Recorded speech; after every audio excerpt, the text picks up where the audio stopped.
Good evening. Off the top at 6 tonight, more trouble for the growing homeowners insurance crisis. After the Federal Reserve announced a 0.25% cut to interest rates, realtors are saying now is the time to buy in South Florida. There's a house in Naples, Florida that sold for $4.2 million 3 years ago. Today, the owner can't give it away, and it has nothing to do with the house. The walls are fine. The pool works. The view of the Gulf is exactly as gorgeous as it was the day they bought it.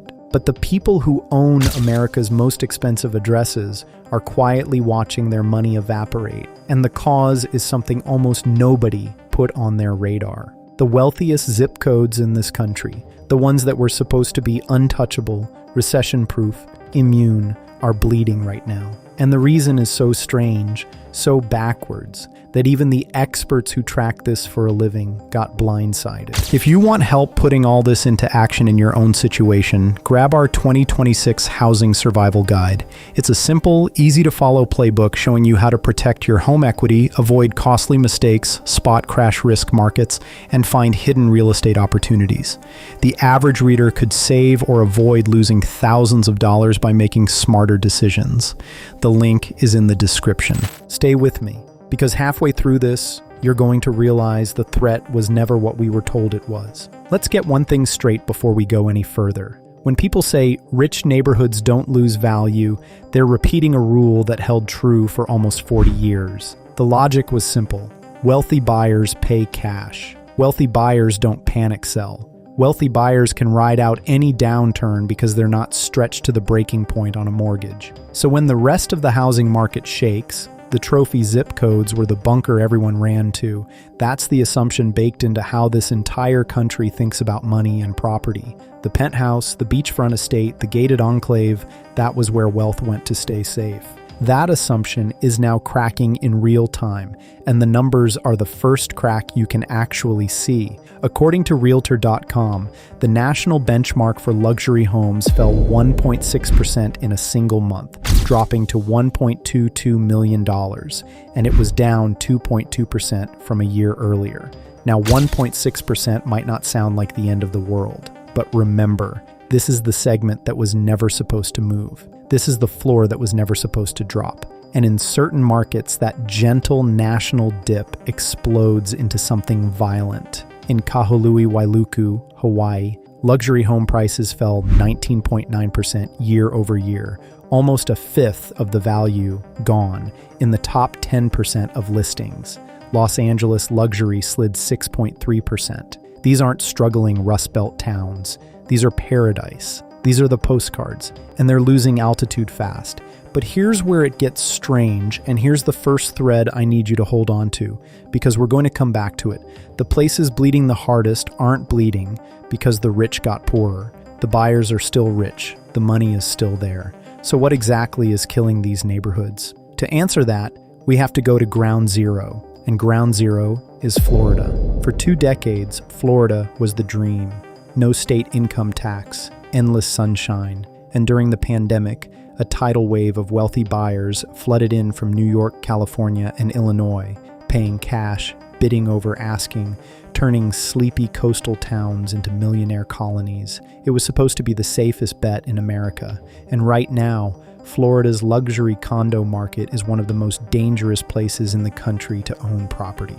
Condo values across Florida slipped by 9.9% over the past 12 months, according to housing analyst Nick Gurley. A new CBS News investigation revealed that many Florida homeowners have had their home insurance policies transferred out of the state-run insurance program into dozens of small private companies, with prominent markets including Palm Beach, Miami-Dade, and Tampa all seeing big declines. On the Gulf Coast, in metros like Cape Coral, Fort Myers, Naples, and North Port, year-over-year declines are running roughly 7% to 9%. In the Cape Coral, Fort Myers region specifically, the median home sale price dropped 9% to $341,250 in just the first quarter compared to a year earlier, the single biggest decline of any major city in the country.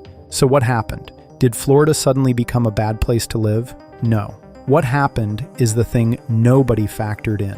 The cost of simply holding the property turned poisonous. Florida homeowners insurance premiums are now running about 181% above the national average, and the projected average cost has climbed to around $11,759 a year. It's exploded in Florida. Homeowners are paying the highest average premiums in the nation, $6,000 or more a year.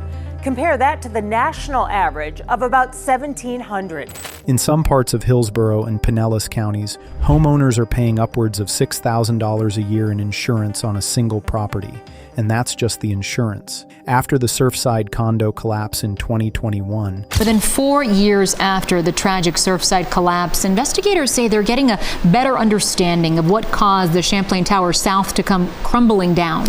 the tragedy where an entire residential tower came down in the middle of the night, Florida passed new safety laws, HB 913 and SB 4-D, requiring older buildings to undergo structural integrity reserve studies. The result? 6-figure special assessments landing on owners with no warning. Imagine owning your condo free and clear, no mortgage, and getting a letter that says you owe $120,000 by the end of the year or the building can't pass inspection. That's not a hypothetical. That's happening across the state right now. Many insurance carriers withdrew from the condo market entirely as climate risk spiked, leaving owners scrambling. And this is the part that should make the hair on your neck stand up. The house didn't change, the neighborhood didn't change, the wealth of the buyers didn't change, the math of ownership changed, and it changed so fast that a $4 million property can now bleed value not because nobody wants it, but because everyone who looks at it does the same calculation and walks away. We'll come back to why this matters far beyond Florida, because this isn't a Florida story. This is a preview. Now stack one more thing on top. The people were leaving. Net domestic migration into Florida, the very engine that pumped this market up, has collapsed roughly 93% from its 2022 peak. Think about that. The flood of incoming buyers that made every Florida seller rich practically turned off like a faucet. And when you have soaring carrying costs on one side and vanishing demand on the other, prices have only one direction to go. Most analysts now expect statewide Florida prices to decline a further 2% to 4% through the end of 2026, with Gulf Coast condos potentially down 8% to 15% from peak to trough. The bunker, it turns out, had a leak in the foundation the whole time.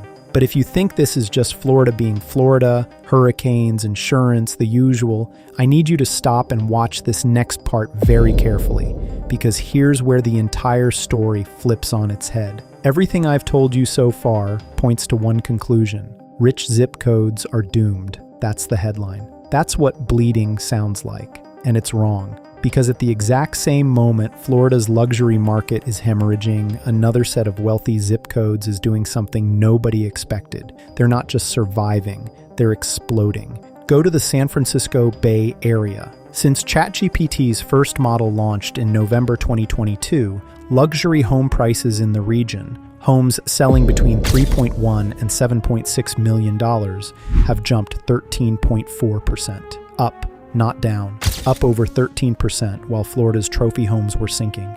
And in that very same Bay Area, at the very same time, the lower-end homes, the ones priced between $535,000 and $615,000, actually fell 3.8%. Read that again.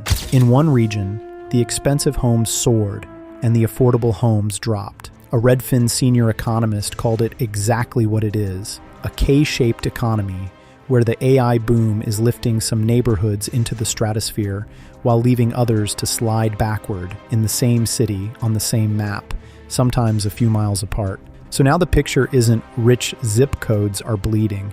The real picture is far more unsettling.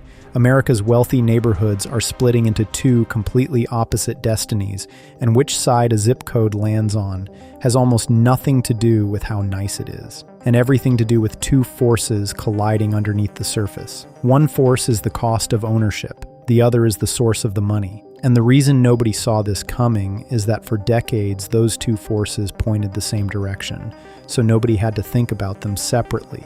Now they've split apart, and they're tearing the luxury map in half. Let's talk about that first force, because it's the quiet killer, and it's spreading far beyond Florida. The old way we judged whether a home was a good buy was the sticker price. What does it cost to buy? But the thing that's actually repricing luxury real estate right now isn't the purchase price. It's the carrying cost, insurance, HOA dues, special assessments, property taxes, the invisible monthly bleed that comes after you sign. And here's the brutal part. A wealthy buyer can absorb a high price. A $5 million buyer doesn't blink at $5.2 million. But when the carrying cost becomes unpredictable, when you genuinely cannot know if next year's insurance bill will be $11,000 or $30,000, or whether you'll get a surprise six-figure assessment, that uncertainty poisons the asset. Wealthy buyers hate uncertainty more than they hate expense. They'll pay a fortune for something stable. They run from something volatile, even if it's beautiful. And that's why the bleeding zip codes are specifically the coastal, condo-heavy, climate-exposed, insurance-exposed ones. It's not that those areas got poorer, it's that they got unpredictable. And for the wealthy, unpredictable is a four-letter word. Now the second force, the source of the money, and this is where it gets almost philosophical. For most of modern history, wealth in America was relatively spread out and relatively old. Family money, business money, inheritance, stocks, a diversified spray of fortunes across the country. But the wealth flooding into the top luxury markets today is increasingly concentrated and increasingly tied to one thing: technology, and specifically the AI gold rush. That's why Bay Area luxury is melting upward while Gulf Coast luxury melts down. The money isn't disappearing from the system, it's migrating out of climate-exposed retirement enclaves and into AI-powered wealth corridors. The trophy home in Naples and the trophy home in Atherton used to be two versions of the same safe bet. Now they're on opposite sides of the largest wealth realignment in a generation. And this is the thread I told you to hold on to at the very beginning. The buyers never got poorer. The money just got picky. It found new places to live. And once you see it that way, you start noticing it everywhere. Look globally for a second, because this isn't only an American phenomenon. It's the same force on a planetary scale. While certain markets cratered, luxury home prices in Tokyo jumped a staggering 59% year over year, as foreign buyers poured in chasing a weak yen in a city they saw as stable, safe, and relatively affordable. Dubai and Manila posted double-digit gains too. Meanwhile, several luxury markets across China and Canada moved lower under the weight of higher interest rates and weaker sentiment. The exact same pattern as the Bay Area versus Florida, just zoomed out to the whole world. Money fleeing the places that feel risky, stampeding into the places that feel safe, and doing it faster and more ruthlessly than ever before. Global wealth has become a flock of birds that can change direction all at once. And when it lifts off from a neighborhood, that neighborhood bleeds, no matter how many millionaires used to live there. So let's close the loop on the question I opened at the start. Why did nobody see this coming? Why did the experts get blindsided? Because everyone was watching the wrong number. We were all trained to watch the purchase price and the buyer's bank account. As long as rich people had money and homes were expensive, the bunker held. But the danger never lived in the purchase price or the buyer's wealth. It lived in the carrying cost and the loyalty of the money. Two things nobody put on the dashboard because for 40 years, they never mattered. Insurance was an afterthought. Migration was assumed to only go one way. The idea that wealthy money might pack up and leave an entire region wasn't even in the model. And by the time those forces moved, they moved together, fast, and the people holding $4 million properties in the wrong zip codes found out the hard way that wealthy and safe were never the same word. They just looked the same for a very long time. Here's the twist that ties it all together, the thing the headlines miss. America's wealthiest zip codes aren't bleeding because wealth is dying. They're bleeding because wealth woke up. For decades, the rich treated location like a savings account. Park the money in the right zip code and forget about it. That era is over. The money is now active, mobile, and brutally rational. It rewards stability and predictable costs, and it punishes volatility and climate risk without sentiment, without loyalty, without mercy. The same force lifting Atherton and Tokyo is the force draining Naples and Cape Coral. It's one phenomenon wearing two masks. And the cruelest part is that a homeowner can do everything right, buy in a beautiful place, pay cash, owe nothing, and still watch their net worth slide, because the decision was never really in their hands. It was in the hands of an insurance actuary and 1,000 other wealthy buyers, all quietly running the same math at the same time. So what does this actually mean for you? Whether you own a home, dream of owning one, or just want to understand the world you're living in. It means the old rules for judging real estate are dead. Don't ask only what a place costs to buy. Ask what it costs to keep. Ask whether the money around it is arriving or leaving. Ask whether it's stable or just expensive, because those are not the same thing anymore. The wealthiest addresses in America just taught us that no zip code is too rich to fall, and that the safest looking bet on the board can be the one quietly bleeding out, right up until the moment everyone notices at once. The map of American wealth is being redrawn in real time, and the lines are not where any of us thought they'd be. If this opened your eyes the way the data opened mine, subscribe to Bricks Market, because the next shift in this story is already forming, and you're going to want to see it coming before everyone else